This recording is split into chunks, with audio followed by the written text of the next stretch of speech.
वो किसी को खरीद नहीं लेता। रजत ने ईसीएल से कभी 1 भी रुपया लिया। एल्विश मेरा भाई है, मेरे भाई की टीम थी। तो भाई किसी के बाप का लेके खा रहे हैं हम। कोई एरा गैरा नत्थू कह रहा आके मेरे पे हुक्म चलाए, पहले गाल पे सीधे वाले पे 2 और उल्टे पे 3 मारता हूँ। मेरे को दब के रहना आता नहीं है। रजत, आपसे भी जानना चाहूंगी, आप ECL 2 में थे, ECL 3 के लिए भी आपका नाम था, लेकिन ECL 3 से आपकी एग्जिट होकर GCL में एंट्री हो रही है, तो इस पे क्या कुछ कहना है? देखो, मेरा इतना मानना है, कोई भी लीग है, आप लीग चला रहे हो या भाई साहब लीग चला रहे, कोई भी है, वो खाली लीग चलाता है, वो किसी को खरीद नहीं लेता। ऑब्वियस सी बात है, लोगों को मॉनेटरी टर्म पे बेनिफिट मिलता है जब खेलते हैं, पर ऑन पेपर हो चाहे कैसे भी हो, कोई एक भी इंसान ये नहीं कह सकता रजत ने ECL से कभी 1 भी रुपया लिया।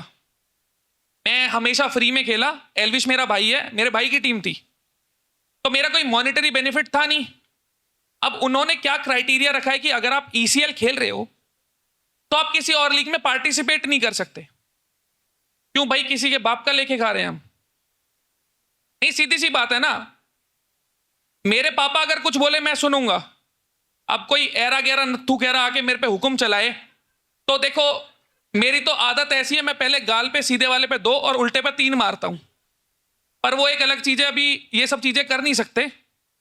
मेरा इतना मानना है, कोई भी लीग चला रहा है ना, तो एक फ्रीडम होनी चाहिए। आप किसी को स्लेव नहीं बना सकते। ये कोई IPL नहीं है कि यहां खेलने के बाद कोई इंडिया की टीम में जाता है।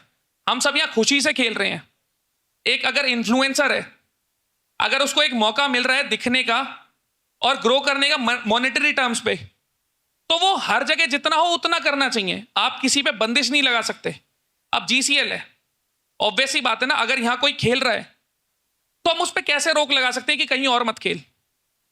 एक जायज सी चीज है। अगर मैं आपसे बोलूं कि आप इस लीग को कवर कर सकते हो, इसके अलावा किसी को कवर नहीं कर सकते, तो एक बाउंडेशन है ना। मैं आपको कैसे कंट्रोल कर सकता हूं? ना तो टेबल पे उतना पैसा होता। अगर 12-12 दिन कोई आपके 2 सीजन खेल रहा है, 24 दिन हो गए ना, बाकी 11 महीने वो क्या करेगा? आप अपना बेनिफिट निकाल रहे हो, पर आप तो बाकी सबसे स्क्वीज कर रहे हो ना। तो भाई देखो, किसी और को दबना आता होगा, नहीं आता होगा, मेरे को दब के रहना आता नहीं है। तो सीधी सी इतनी बात ही, मैं ECL मैंने खुद से छोड़ा है। तो इतनी कहानी है। बाकी अगर कुछ और पूछना तो बेझिझक पूछ लो। मेरी हिचक वाली आदत नहीं है कि मैं बोलने से पहले 4 बार सोचूंगा।